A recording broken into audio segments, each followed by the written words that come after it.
you to yet another episode of the Bald and Bonkers Show. On Saturdays and Sundays, check every inch of the web to find the latest episodes. The boys are everywhere, and no matter what anyone may try, they are here to stay. If the name hasn't warned you yet, then consider this as your viewer discretion advised. No one can restrain these two idiots, so here they come unleashed upon the world, only to become as insane as reality itself. Yeah. Well, ladies and gentlemen, tonight we have a very special guest joining us, psychic medium Patricia Hutchinson. She's quite the varied background from what I've been able to read up on her before coming on to the show. So, what's that, like chimes in the background there? I can hear it. Oh, I felt all mystical there. I thought I was getting a visitation from beyond. The energies are around us. oh, I should probably put out my EMF meters then, just so I keep an eye on things. I can feel it. I can feel the weirdness running about me. The now it's kind of weird. I know, right as the chimes started going off, they started getting a tingle in the air. So this should be interesting. Raise the volume down. Yeah. I've got spirits around me. I can feel them. So this has got to be an interesting night. Mm-hmm. I can't hear them too well. Yeah. Oh. Just going to adjust the volume. No problem. Oh, that's better. Yeah, Christopher, because of the accent, it's hard to hear sometimes. Go ahead. That's okay. It took my friend here about 5 months to figure out what I was saying. Just like that's it. It's like, don't feel bad. It took me like 3 months to understand what he was saying, and he still gets into moods where I'm just like, slow down. What'd you say? I'll tell you this, the new laddie, aye. I thought it was an age thing with me. That's why I just asked for help to raise the volume, but that's okay. I get this all the time when we interview a lot of American guests and a lot of different guests. They can't understand a single word that I'm saying. Exactly. Yeah, they all say they love the accent, but they can't understand a single thing that comes out of his mouth. Yeah, especially down south, Louisiana and Georgia. Oh yeah, Florida even. Yeah. We've actually got friends in Florida on here sometimes, and they can't understand a single thing that I say. Sure. Oh yeah. So, Patricia, could you tell us a little bit about yourself? Well, I guess the what do you call it, brass tacks of who I am in my bio is that I am somebody who does have abilities. I know there are quite a few. We all have psychic abilities. We're born with that. It's in our DNA. It's just to what degree. It's just like swimming. We all can swim, but we're not all Michael Phelps. We're not Olympians. Yeah.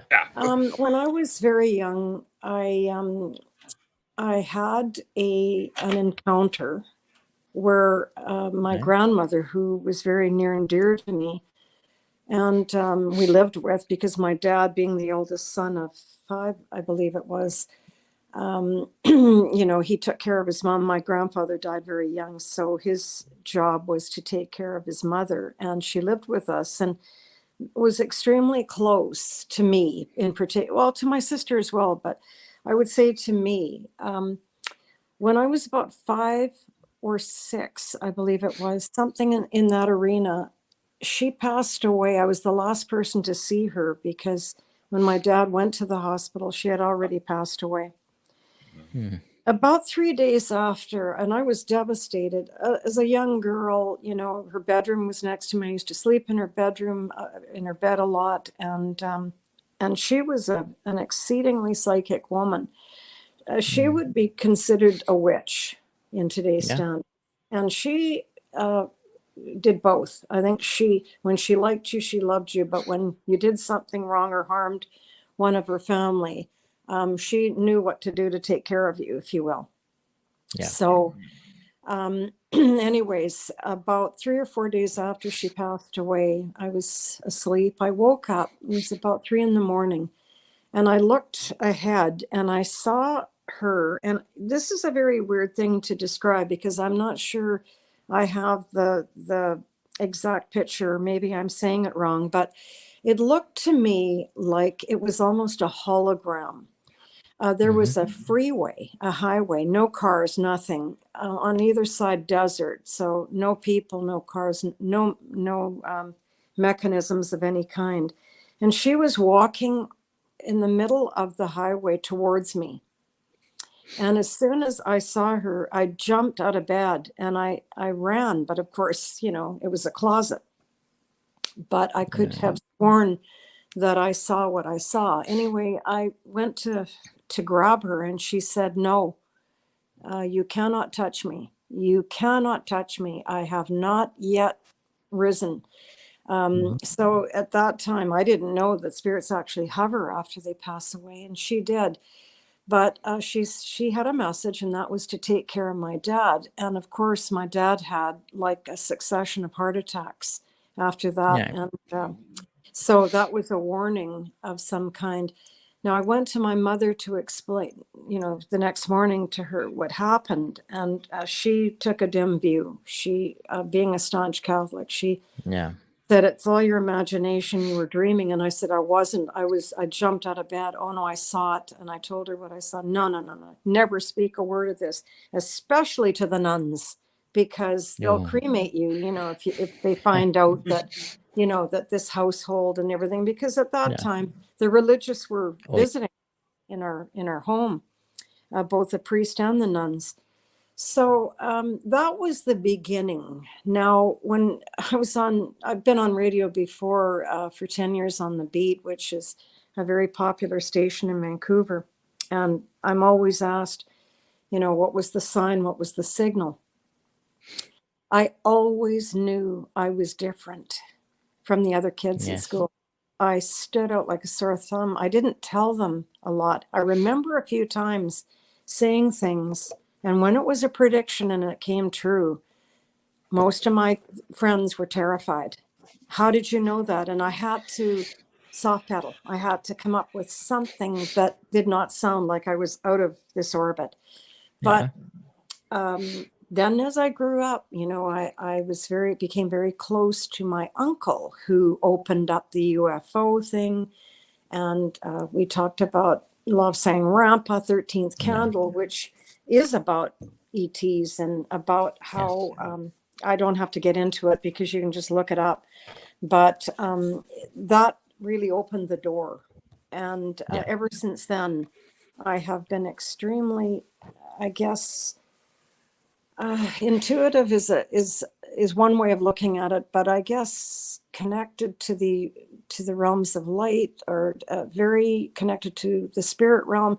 I don't know how one would really say it, but in readings, that's what I do. I connect, and then I tell them what they need to hear. So, you know, that's in a nutshell. See when you seen her on the highway, was there anything else? Was there anything when she was walking towards you in the highway? Was there anything either side? Was it just a road? All I saw was, it looked to me at that time, from a 5-year-old perspective, to be concrete. There was a white line that divided the two lanes, and she was walking towards me. And it was almost like she was not walking, but she was actually drifting. Her feet were not on the ground. She was drifting toward me with this message.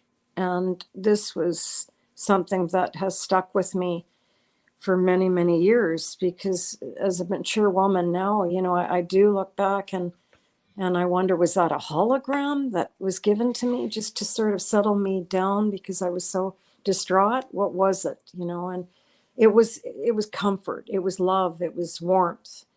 So that was my first experience. That's very interesting. That, I mean, what was the sky like maybe blue, or was the sky black, or you would know, you say it was daytime? No, it wasn't. It was like my surroundings. It was 3:00 in the morning. It was pitch dark, and she came out as a light towards me. She was moving towards me. And maybe it was the Merkaba, the spirit body. You know, she was very evolved. So, you know, often the aura of somebody who's evolved does come through as luminescent white light. Yes. Yeah. But it's very interesting you say it. It's because it's I don't know what I can see something. It's weird. It's weird what I can see. Dakota, would you like to? It's while I process this. Mm-hmm. It's funny you should say, do you talk about, kind of like the soul light, the Merkaba, because Mm-hmm. that's another topic that comes into UFO discussion quite a bit from what I've noticed, especially for races that are supposed to be particularly spiritual in nature. I mean, in some cases, people can compare them to like Jedi for, the Star Wars nerds out there. Yes. Yeah. Have you noticed kind of an overlap when it comes to the UFO and spiritual phenomenon? I'm probably not going to be answering your question satisfactorily, but I've asked the energies why I don't have an encounter. I'm looking all the time. I'm out there, when it's a clear sky at night, sometimes not being able to sleep well, I'll wake up and I'll be searching to see if I can see a light, because in BC, we're just very close to the Pacific. There have been sightings, and I'm just shocked that I haven't. And I asked my system, which are the energies that give me the information that help people in readings, said your Merkaba, your spirit, your aura is too strong for them to come through. Really? I don't understand that, but that's what they said. They said your aura is just too strong to allow them to come in. It's quite interesting that it's. So, what else does the spirits tell you? What else do the spirits tell you about what's around you and what's going on? Do they Well, we're living in it's an important time, and what they've told me is there's a reason for me incarnating at this time. And that is, before I incarnated, I sat down with a council of 12, and I tried to figure out what my mission was going to be here on the earth plane.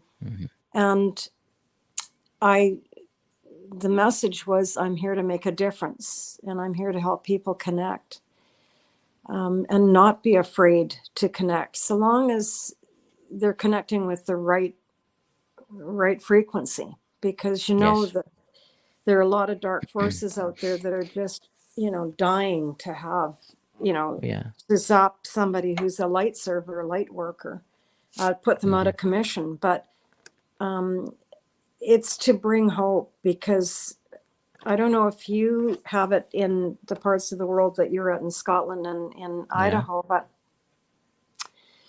the suicide rate is off the charts. And we have to be beacons or lighthouses. We've got to help these people, because I've tried to do what I can, and unfortunately I've been too late in some circumstances.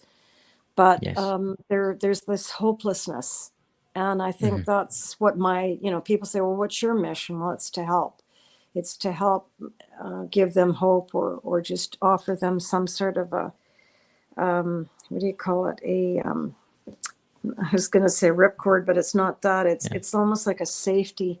It's like a buoy, like you're drowning and they throw you a safety jacket or something to help them realize, because we don't, to take one's life is a very serious matter, because remember, it's breaking a contract. Yes. It's not judging those that have found themselves in a position where they just, what's the point? They just can't go on or go forward, but it is breaking a contract. Yes. I know they'll cross over, and then they'll probably have to come back again. Absolutely. And redo all of this. I mean, it's depression. I've noticed to see it, especially in the paranormal field, and the UFO field. Depression. People that suffer for depression is absolutely terrible. Oh, terrible! Yeah. Oh yeah, it really and is. And abductees, yes. That Barney and Betty Hill, I think he took his life. Barney, the ones that the missing hours. I know what you're talking about. Yeah, I think I know what you're talking about. A black man and a Caucasian lady that were married, and I think they were Buffalo. They were in Buffalo, New York, and they were coming into or going into Canada or something, and they were taken by, ETs. That and that is a legit case because she was able to draw, star patterns that she neither of them were educated, to that degree. Maybe she was a social worker, and he was just a postie, so he didn't really have the science. But she said that she didn't either. So they were able to draw star systems, and it baffled, astronomers. Because it's definitely very interesting. As I know exactly what you're talking about. Yeah, Betty and Barney Hill case, that's so high profile that former President Barack Obama, he runs a production company now, and it's my understanding he's putting together a documentary about it for Netflix. So that's right. Yeah, I've heard that. And yet, when he was questioned by one of the hosts of late night television, he skirted the question. They asked him. You can either confirm or deny that. Yeah, no, he didn't. He was on the fence. He should have been like Jimmy Carter before, one of his platforms was, I'm going to open Project Blue Book. He didn't, but, the thing is, I guess pressure was on him. The Congress was just maybe too right. Well, it's my understanding that back when Truman was in office, he started Majestic, and they kind of went rogue. Yeah, they took over Area 51 and even implemented directives that included political leader assassination should something ever try to stop what they're doing. It's like President Kennedy. There's meant to be documents out there where he had a speech where he was going to reveal to the world that the existence are little friends from beyond, and then something happened to him. Strange that, isn't it? I mean, I think the world we're in is controlled by a lot of powerful people and a lot of greedy people. Well, look at John Mack. He was struck down, and they said, "Oh, it's just a hit and run, an accident." He was on the precipice of opening up all sorts of things. A Harvard graduate, a doctor, and I think there's a lot of people that have just disappeared off the face of the earth that have wanted to talk. I mean, who was that guy that disappeared? Dakota? It was out of Russia, was he? No, the one that was drawing all the stuff in his walls. He was like a psychic, and he was getting communications. I thought that was out of France, the particular case you're talking about. But there is a Russian boy, Boris. I'm not even going to attempt to pronounce his last name. Would be about the same age as me, but he was talking about civilizations on Mars that he used to be a part of. There was no war, but he just him and his mother just disappeared out of the blue. That people say he's still alive, but living very, very remote. It's quite interesting that what you tell us at the start of the show about the road, the concrete road, because it stuck with me. I don't know. It's just something very unusual. Read accounts. I've heard of anything like that. Honestly, do you know what I've got for you? She says, "How do you know that you've not already experienced the visitation from them?" And that's when you told me that from the ETs. Well, how do you know that was who she said she was? How do you not know it was them? I don't know, because I've told you that they said that my energy field is too strong, but what I failed to disclose is that when I was in my 20s, I was just married. I did have a visitation of two. They weren't Pleiadians. They were not Greys. They were very close to humanoid. What did they look like? What did they look like? They were both had spacesuits. Not almost to the body. Not reed thin like you see with in some cases with the aliens that are just skeletal. No, these were not. They were more, they could have been hybrids, but I don't know. I didn't see the faces because they kept the helmets on very close to the body, nothing bulky like, Apollo 13 or anything like that. These were like streamlined suits, and they appeared they were in the room, the bedroom, and my husband was asleep. And I turned to see, if he could see what I was seeing, and he was frozen. He was frozen. Yeah. He was absolutely like, ketamine anesthesia. Can you remember the color of the suits? Because you can usually tell who they are. Like a grayish metallic, because no lights on, but as best I could see, this was the early hour. Could have been 2 a.m. perhaps, but telepathically I asked them, who are you? And they said, we are travelers, space travelers. They were neither friendly or hostile, but they scared me. Yeah. I was terrified. And I didn't have a very long encounter because I was so scared. I didn't know what to do. And the first thought was, do you know the Master Jesus, the Christ? And when I said that, one of them communicated to me, yes, we know him. And bang, they were gone. We know him or know of him, the Master Jesus. Yeah. That was the only defense I had, because I didn't know what they were going to do. They were just standing there, one behind the other, or to the side at the edge of the bed. And it was like they were walking to the south part of the of the lot, in the room, that is. But that was one encounter that I had. And that scared me. And that was about it. Until I had another situation.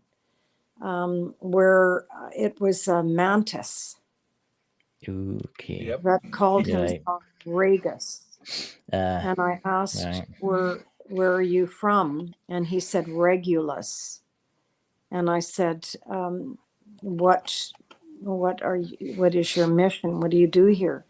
And he said, we are scientists. And we are here to promote something. I don't know, growth or energy, or I don't know what. But what I got the sense with him was that everything about them was science. And I asked about, why are you connecting with me of all people? And he said, you would not be horrified, or you're accepting, or you're an empath, or you're compassion, your empathy. And I said, well, that's interesting. How do you connect? You said, in this race, in this species, we have no emotion. We don't have any facility. It's just straight science. And that's about all I have from Regulus, or Ragus, rather. But, that, and it's just like Dakota mentioned, they're invisible. They can dematerialize. That's where, they can just appear and disappear. Well, this is it. There is a portal that they use, and they're scientists, so they know about the speed of light, about the speed of sound, the various colors that you go through to exceed the speed of light and sound. They're masters. They're definitely masters. The vibration of the body. They're definitely masters. They can take someone out of a house without anyone noticing, and then put them back again. I agree. I think that is very possible. Yeah.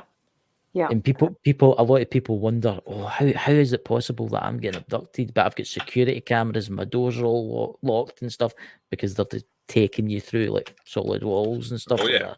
That's what they do. Can dematerialize. Yeah. Doesn't matter if you put your We're integrated because we're in the 3D, we're flesh, but they've got that facility of mastery where they can go through dimensions. I don't know of too many people that have that gift, but certainly I don't. But I'm connected. I'm interested. I think they're interested in you because you've got a lot of power in about you. Do you know that? I think, and this is weird. I don't know where this is coming from, but that is weird. I think your journey's just beginning. It could be. I think it's just beginning right now. Yeah. Well, I'm definitely open and interested, but we have to. This is why I love this show, because I can open up, but I certainly can't talk about this to the majority of people I know. The world is a strange readings, place. I can't talk about that. Pardon me? The world is a strange place. People don't believe things. But people are starting to believe things now because they're starting to see it on the lives on the mainstream news and stuff like that. They all think that there's UFOs and stuff like that, and things are taking it more seriously now. I think they will come, and I think they will show themselves, but I think it'll be a little longer yet, because I think they have to have the people there, that believe in them to help them integrate into your society. Because if they just turned up in force, I think, well, people would be running about screaming and shouting and probably try to shoot at them. Dakota, what's your thoughts on that? What would happen if they just appeared one day? Well, there's several people who claim to have government insiders, and I know everybody points to, CIA being the big bad that, behind all the assassinations and government takeovers, but even people within the CIA they know that it's coming, but they're genuinely afraid to see what happens because so many people still cling on to religion and their own ideals. Yes, that's the problem. I mean, just go on to social media nowadays to see how easy it is to set off a group of people. They're afraid that they're going to have a repeat of like back what happened in 2012 when NASA's having to put out statements saying, no, it's not the end of the world, because so many people were calling into them basically saying, if the world's going to end, what's the point in me just sticking around? See, what's made it worse? What's made it worse is the movie industry for the younger generation, the ones that have grew over the years to think that every alien is out to eat you. Right? True. Yeah. Well, that situation, I think it was Rwanda, where a craft landed in That's right. a school the grounds. It's not a parking lot, or I guess it would be a field. And the aliens came out, and there were about 6 or 7 of them, and they communicated with the children. And the children were tested and beyond tested, and they all drew the same things, even though they were in separate rooms. And it was like, we come in peace. And of course, we know that Rwanda is a war-torn country. And shortly after that happened, the Tutsis and the Sudis or whatever were killing themselves beyond description. I mean, they probably have a pretty good insight to how destructive the human is. And I think, something that I was amazed at was the Tic Tac situation with the SS Nimitz. Because there you've got, these trained naval captains and, people that are really, schooled in radar, and they could not explain what was going on. What they did say was that there was intelligence there, because with all their might, and with the F-16 fighter planes, they cannot and could not bring a spacecraft down, because, these guys are far beyond our capacity to, they reach, 5,000, speeds of 5,000 per hour. That goes beyond the speed of sound and light. So, I think there's something there, because that's on record. Yes, I think it's like what's happened in Alaska last night. People are saying that it was a UFO. Look, this is my problem with that. The extraterrestrials that are visiting us now are extremely advanced, right? Oh yeah. Now, for them to allow that to happen, we don't have the weapon facilities to do that. If they have shot a UFO down, whoever owns that UFO is let it happen deliberately. Yeah, deliberately. Yeah, and it's maybe part of disclosure. It's maybe they're working with like the Federation or whatever, and they've maybe decided, oh, we'll put a ship in orbit and we'll turn the shields off, shoot it down, and that'll help you do disclosure. Maybe that's what they're doing. I don't know. But the technology these things have got, they've got ships that can travel under the water. Oh, I know. Thousands and thousands of miles per hour without. See, it's amazing. Well, that was the thing with the Tic Tac, because they were trying to, clock these, and there were like 10 of them, and they were all in very intelligent formations, and they did go beneath the sea, and then they shot up, and that's what they can't understand. We're hearing more and more about that, about UFOs that are actually going underwater. So there has to be a portal there as well to allow them entry into this dimension. Have you ever thought about getting regression therapy to see? Say the word before therapy, please. Regression. Oh, regression. Regression. Yeah. Have you ever thought about doing it?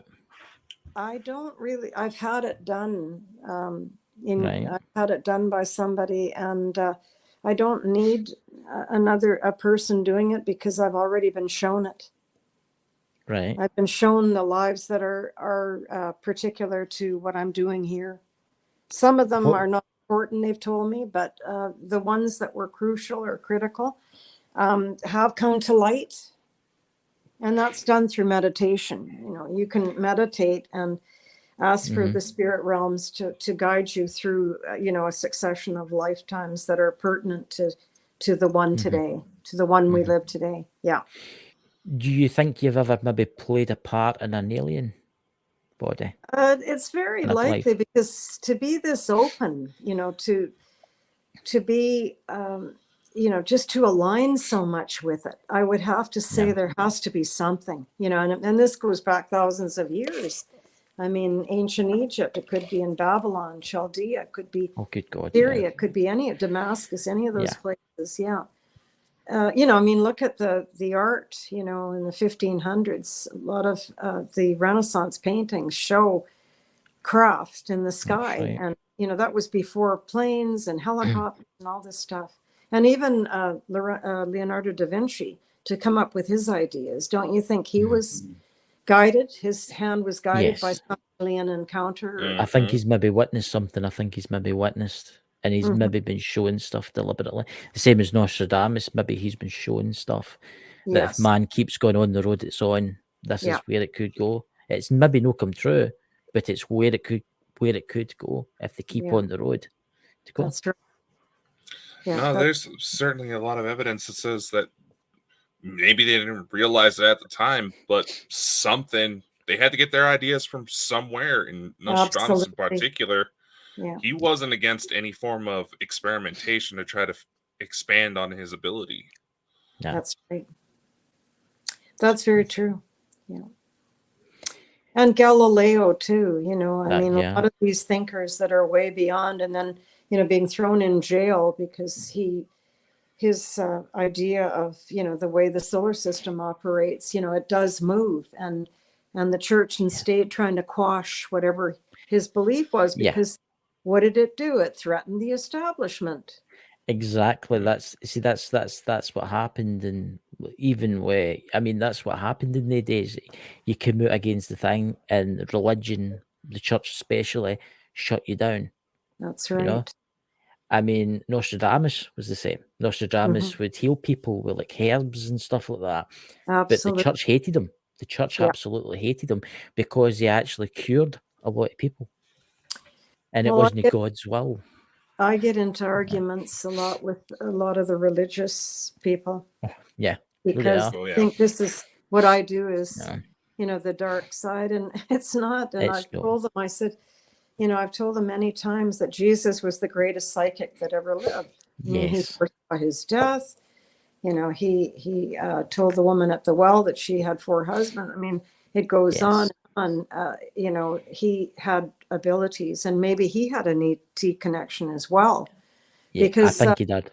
When he went to the mountain and he saw Elijah and the other, what was it, Elijah and 2 others that he saw, that could have been a UFO encounter where, they levitated him up and they communicated with him or gave him some other powers. Yeah. Yes. So there could very likely be, an ET connection there. Well, that would blow the a lot of angels. A lot of the people thought were angels, but actually ETs. Yeah, it's and possible. Actually, you've got a good theory about this. What's the theory you've got about this, Dakota? Was it Adam and Eve? It's actually quite interesting. Dakota's about who Adam really was. And go ahead. Okay, go ahead, Dakota. Sorry, I thought,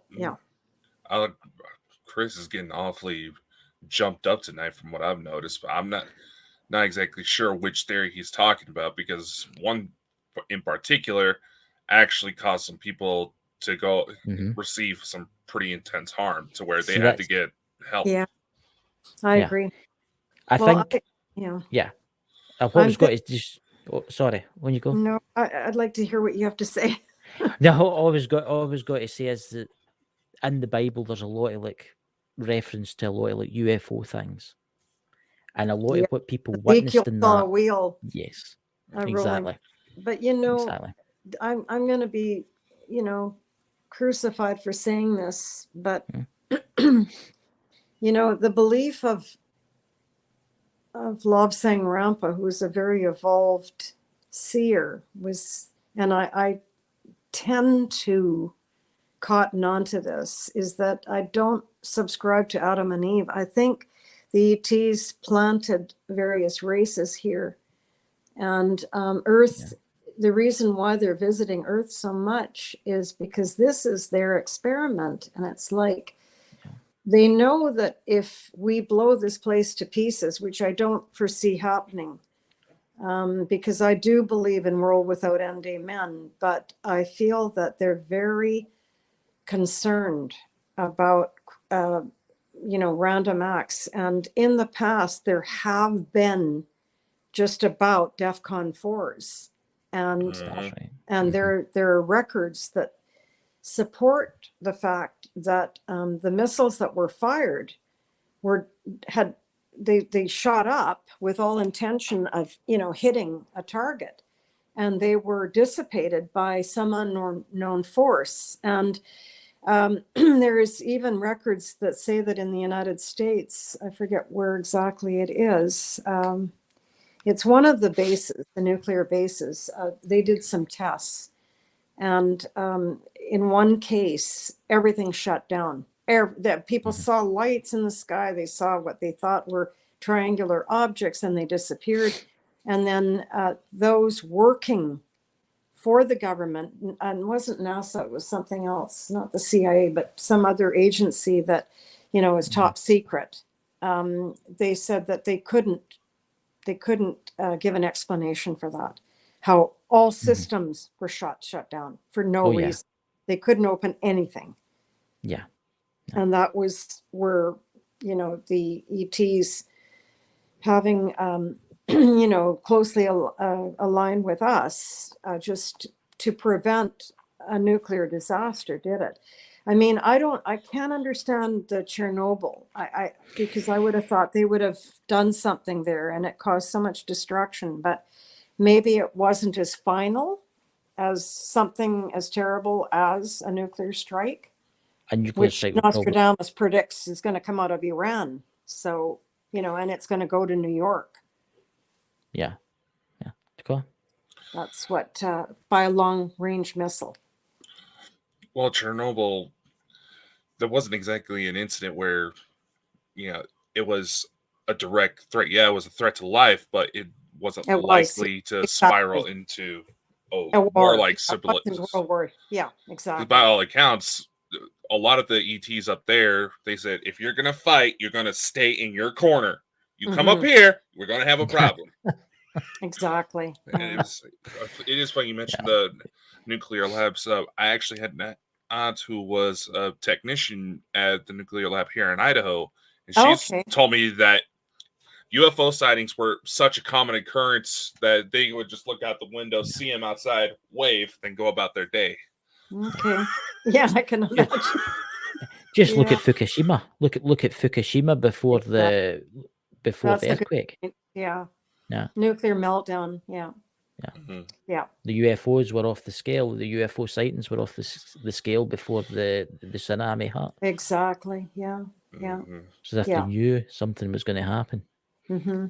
You ever find that curious that UFOs have got an awful weirdness? They turn up to places before something happens and after something happens. It's as if they're tourists wanting to see what happened. It's strange. Well, they have insights, and maybe they do see the future, and I guess they can, because if they can go through time warps and get here, which is supposed to take, by human calculations, hundreds of thousands of years, and yet they can come in a soundbite. It tells you a lot about the intelligence and sophistication of their technology, that they're so advanced, so well beyond what we can even conceive of, that they can do things that certainly we just don't have the power. The Travis Walton thing was interesting. Fire in the Sky.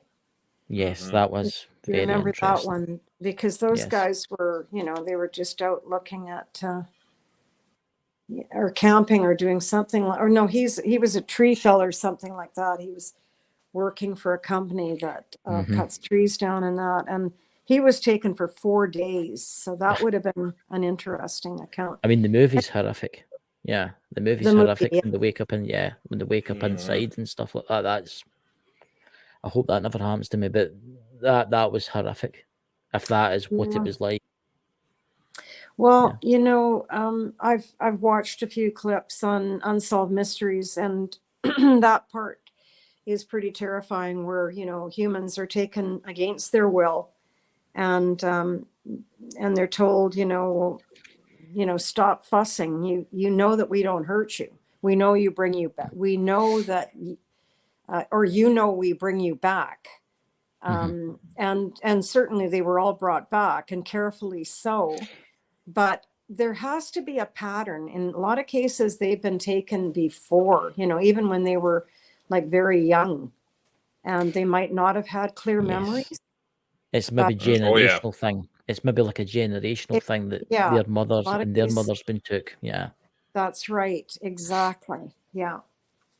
Yeah. There is a really good one on Unsolved Mysteries about that. So that would be, something to explore. Can I ask you a little bit about the spirit world? How do you see the spirit world? The spirit world. Yeah. I don't see the spirits. I feel them. So I'm a clairsentient. Yeah, clairsentient. I'm not, I guess clairvoyance is in seeing, and clairaudient is in hearing. Yes. And I do hear. I definitely do hear, messages, etc. Yeah. But I don't see them in form. I don't see the silhouette. I feel. And when I feel, it's usually the crown chakra. It's up here. I feel sensations, or I just feel a presence in the room. But I don't see them. I don't actually see a form.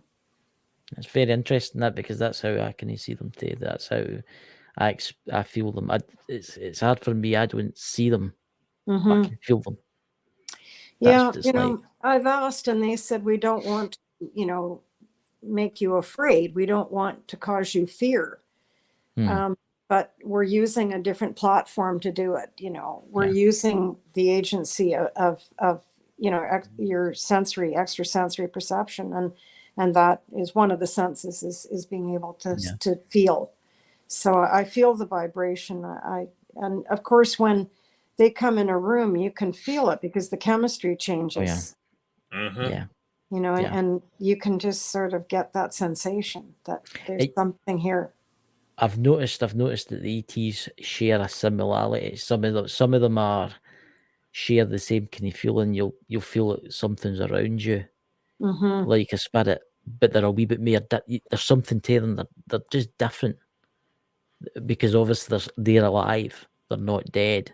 There's just that factor with them.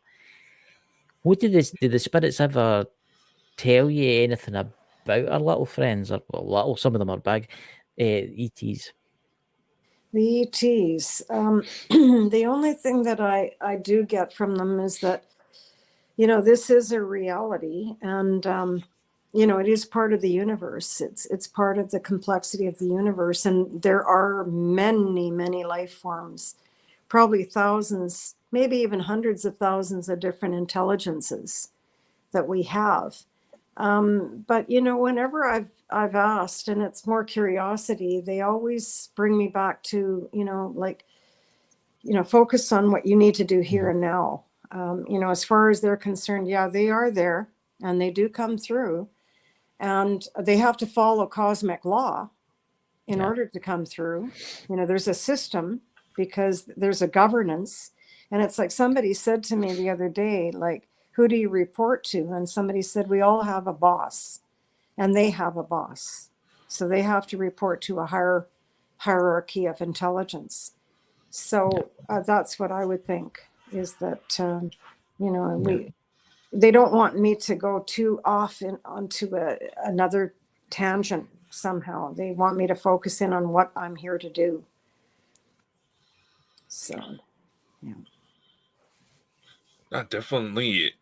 I've noticed that in some of the paranormal investigations that I've been on, and as well as with some of the people we've networked with, that they go to try to ask questions about what it's like on the afterlife. And I've even gotten this from, relatives who have passed on. They're willing to tell me, say like my late grandfather, he passed of cancer. The first thing he obsessed over when he crossed over was that his hair grew back.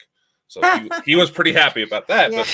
But as far as like the real mechanics about how everything works on the other side, it's like you should remember you've been here before, and there's been incidents where I was in such a bad medical condition where I do remember kind of family reunions on the other side, but they happen in such an instant. But as far as actually how everything works over there, is like there's something over here that I will get in trouble if I tell you too much. So I was like, you're very wise. Yeah. That's what they do to me too. They say, we're not going to tell you at this time. And I've had that happen where I've asked repeatedly about some things, and can you help me with this, or can you tell me? And they say, it's not for you to know at this time. So, they are obedient to the voice that guides them, as I'm supposed to be obedient to the voice that guides me, the inner higher voice, higher intelligence, whatever you want to call it. But and that is to do good, to do no harm, and to help people align themselves and not be fearful of the spirit realm, and not to negate the fact that we all have spirit helpers, energies around us that are trying to guide us or to signal things that they want us to learn from. Now, when it comes to karmic lessons, that's when they keep their nose out of your business, because I've asked them many times, and I know I've done seminars with John Edward, and in my opinion, he's the best psychic around. He's the author of Crossing Over, and he had television shows. But, as soon as the producers told him, nah, you got to get into more of the scary stuff, and he said, yeah, but that's not what I'm all about. That's when they canceled the series. I said to him, do you have any regrets? And he said, yeah, I'm psychic. Why didn't I see my mother's cancer? I could have saved her. She didn't have to die that young. And so, asking the energies about that, they say that there are certain lessons that we've come here to learn and to benefit from, to allow the soul to evolve. And, for that, they stay out of your way. And, the good, bad, and indifferent, because, certainly I've made a lot of mistakes and suffered for them. But what have they always say to me, ask yourself, what's the takeaway? What have you learned from it? Okay, well, I've learned to, not speak without thinking about what I'm going to say before I do, because I know once I commit it to the ethers, it's not going to just disappear. It's going to stay around and then float around. And, I can't take that back. So we have to be mindful of the lessons that we're here to learn. And that's why we have incarnated ultimately, is to perfect ourselves. We didn't get it right in the prior incarnation, but this is a chance for us to get it right in this dimension. And remember, we can't say, oh, well, I'll do it in the next dimension. It doesn't happen that way.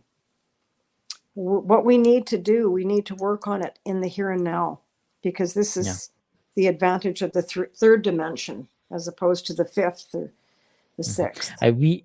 Before we came here, we agreed to a kind of script of some kind that we must abide by. We must follow it. And if we go for it in any way, we probably need to come back and do it all over again until we get it right. That's right. That's Well, what that often happens with suicide cases, is that they do have to incarnate because they owe that time. Now, I was talking to a lady and she said, how could that 4-year-old die? You know, how can a 4-year-old have cancer, a neuroblastoma, you know, and die? And I said, the only thing that I can tell you, and it's not going to console you, is the energies have told me that that soul owed 4 more years. 4 more earth years to complete a cycle, maybe a realm of awareness of some kind, and they needed to pay back that 4 years. It's not consolation to the consolation to the parents, obviously, but when you look at it in a universal truth perspective, it makes sense. They've had to come back and experience it. That's what they were. It's like you're dying of cancer, but you kill yourself because you're afraid of dying a painful death. But then when you get to the other side, why did you kill yourself? But I was dying anyway. We said, no. You have to go back and you have to live through that amount of time.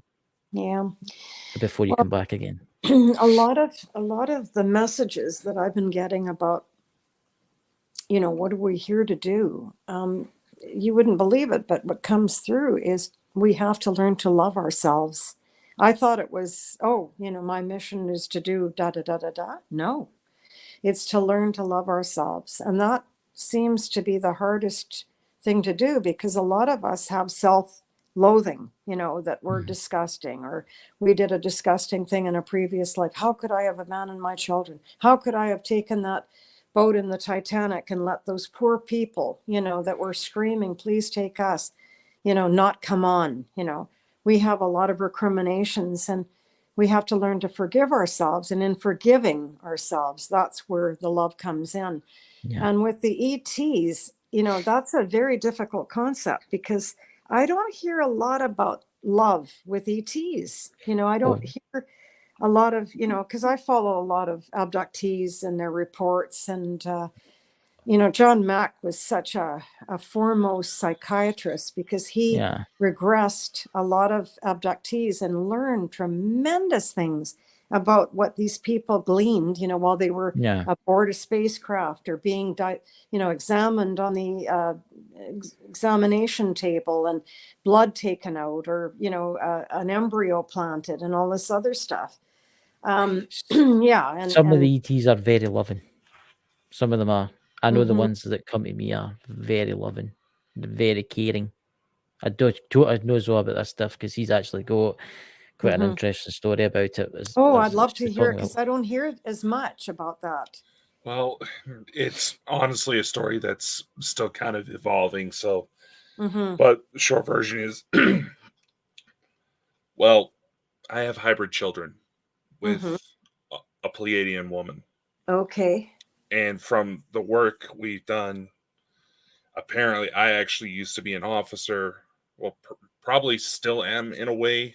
I'm still a little hazy on how that situation works, but my wife and I were both officers with the Galactic Federation. Okay. So we take incarnation cycles to kind of work from the ground floor type thing. So that's an oversimplification of it, but it is a situation where I was told that technically I'm not supposed to know, but the rules got bent in order to save my life down here, to make sure I had a reason to still fight. Basically. Oh yeah, sure. Yeah. And it's just, well, you know, what I was going to tell you is that, you know, part of what I do in readings is I look at people's past lives and I read their auras, and whatever comes through for the highest good. But when I see you two, and I was asking you questions like, how did you meet? What I'm getting with you two is that you've been together many times in previous lives, but what was coming through is soldiers. You know, you were, you know, the First World War, you were soldiers, and maybe perhaps in the Second World War, and you weren't related, but you were brothers in arms. And I think you were brought together somehow to open this discussion up, you know, about the Galactic Alliance and all the ET stuff and the realms of spirit, things that are very science-based, but people, tend to push it to the side because it's just too overwhelming. But, I'm sure that you were together during the time of the Enlightenment where, if you were persecuted, if you questioned the authority. Yeah. And I got the sense that both of you might have been either in England or France at some time where you were called to book, to account for, what do you mean by that? Or if you were challenging authority. And I see today here you've got this podcast where you're opening up the lines of communication where people are, barring hateful speech, we're talking about an interesting topic, which happens to be real.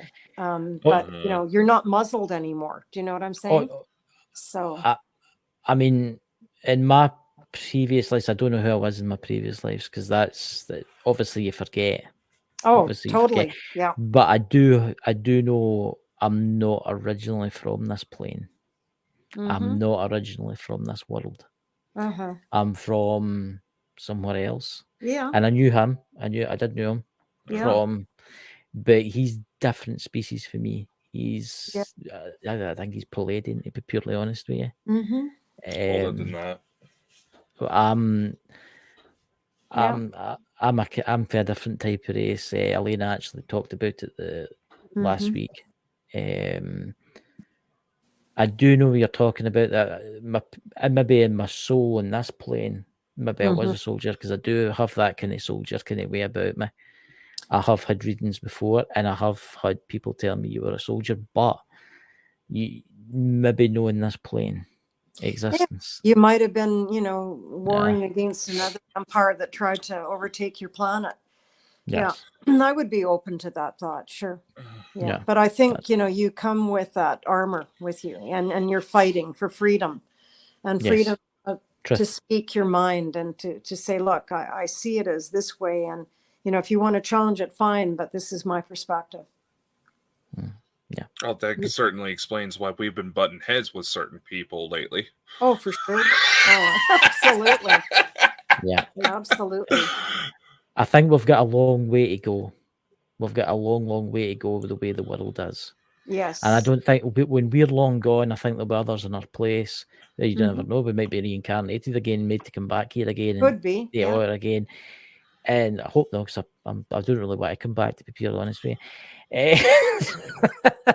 But it's I would rather be born in like a different world or something like that. But the world needs to wake up to the truth. So there's a lot of false stories out there now, and there's a lot of bad things happening to the world right now, and it needs to wake up soon. It needs to wake up soon before it's too late. I'm going to tell you something before you close. I don't know if we've got time, but I've done seminars with James von Prague, and he said that he was part of an amalgamation that went to see the Phoenix Lights. Yeah. He lives in Laguna in California, but often he does these talks and that. And the lights had come, and even that senator who supported them, and then when he got rapped on the knuckles for being a kook, he denied it, which was so disgusted. I forget his name. He was the governor of Phoenix of Arizona. I think I know what you're talking about. I've seen I forget his name, but he did another just kidding and that kind of thing, and yet he saw them, he witnessed them, and he said, these are not the military. They're not our Air Force or anything like that. James von Prague went with this group, and they did a meditation, and they called on the ETs to come forward and identify themselves. And he made a connection by way of the 6 or 7 people present, where they raised the rate of vibration so powerfully that they were able to connect with one of the members of the ET, the craft that was hovering, and he identified himself as a Pleiadian. And the question was, why? What are you doing here? And they said that they're just checking on us. They're making sure that we're safe. And then to make sure, and I don't know what tests were done at that time. I mean, there's a lot of desert there, but there must be a lot of radioactivity. And, the red rock does draw a lot. It's a vortex. So it draws a lot of ancient powers there from the Zunis, Hopis, Apache Indians and such. Could have been a burial ground where they were. Yeah. But anyway, he conversed with the Pleiadian, and the Pleiadian said, tell me, you humans have a thing called love. And they said, yes. And he said, well, why don't you use it? Why more? Why don't you use love? Why don't you use that facility, that emotion? We don't have it, but you do. And that can heal a lot of conflict in the world. Yeah. And I'm thinking, he was right. Yeah. Dakota? Honestly, that is a very good point. That's been something I've been seeing myself with my own little contact experiments, is that my situation, I've gotten to people who have researched the UFO phenomenon for longer than I've been alive, and I tell them everything that's been going on with me, and they get shocked because the line of communication is so frequent that, well, it comes down to my kids. As much as I'm wanting to go up and see them, apparently they're wanting to come down and see me, and that's why they've tried to take the positions that they have, because that was their best chance. Yeah. But honestly, with that level of love, to where they've done the things they've done, to where they've practically brought me back from the dead because they got so concerned about me. Honestly, if humans actually express that and weren't just so easily manipulated into fear, which, let's face it, the situation in the world nowadays, it definitely does feel like something's trying to instill that in order to regain control. But if people really understood the beauty and all of it that's coming, we wouldn't have to worry about whether or not our loved ones are about to take their own life. If only we could all love each other like we're meant to, this world would be so amazing. No wars, no pollution. We'd probably all have better technology. We'd probably be among the stars right now if we'd started in the 1950s. If we'd started then. Yeah. It's I think, with the ETs, I think it's the poisoning of the earth that concerns them the most, because they are taking samples of water. They're taking samples, the cattle mutilations and all that they're taking samples of that.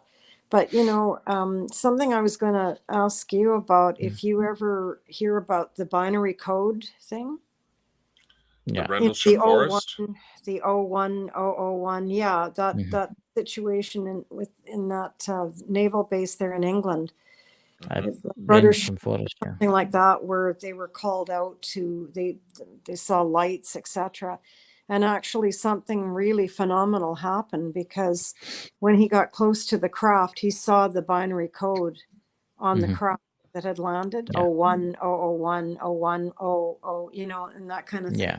And that computes to something that I guess only a physicist would be able to answer. But the UFO that went to Rendlesham Forest, I don't think it had any inhabitants, to be purely honest with you. I think it was automated. I don't know if it was a part of artificial intelligence. I don't think it was controlled.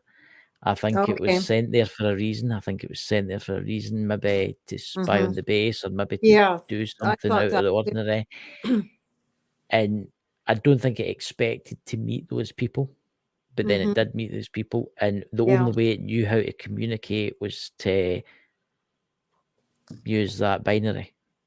Because I think they could have used a hologram to do that too, because the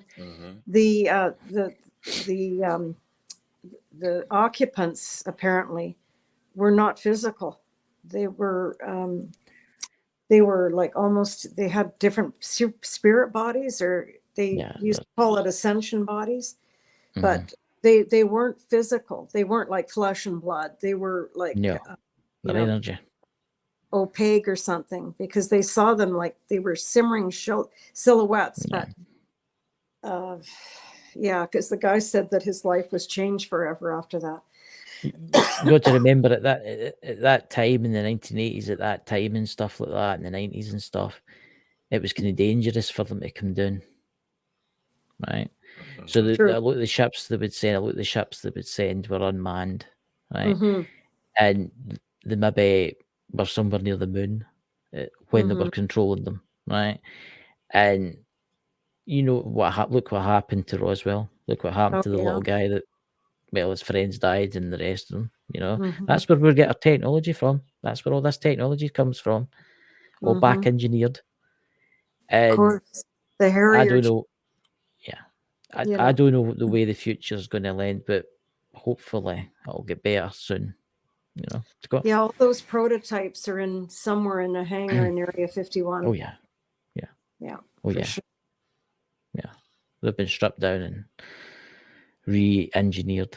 I can possibly say that. Dakota, before the end of the show, would you like to say anything?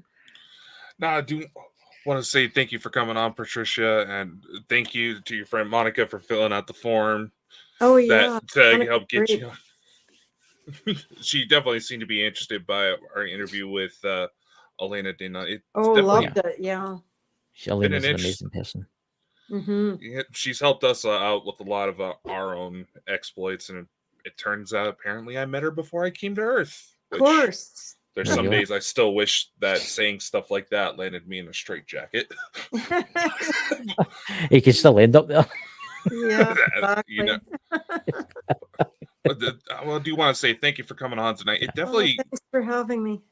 It definitely gives you something to think about, you know? That's honestly, I love when we have these types of episodes where you can't help but stop and think about everything that got brought up. And honestly, if anybody wants to check her out, for those of you watching this through video, there's her website right there. It should be in the description for all on the audio side of it. Yeah, and I'll be on Virgin Radio on February 14th at 7:30. I think it is 7:35 with Nira and Holly Ryan, and I'm going to be talking about twin flames and soulmates for Valentine's Day. I've been in the radio quite a bit, that particular station, but with COVID, I wasn't able to because you know they were very, very careful. But I usually go on Halloween, and after this one, I'm going to tell them that I'm going to do something on indigo children. So we'll see how that is. Very interesting. Yeah. And I'll need to listen to that when it's out. Yeah. Well, I would like to thank you for coming on. And Dakota, do you have any news about tomorrow night? What we're talking subject tomorrow night?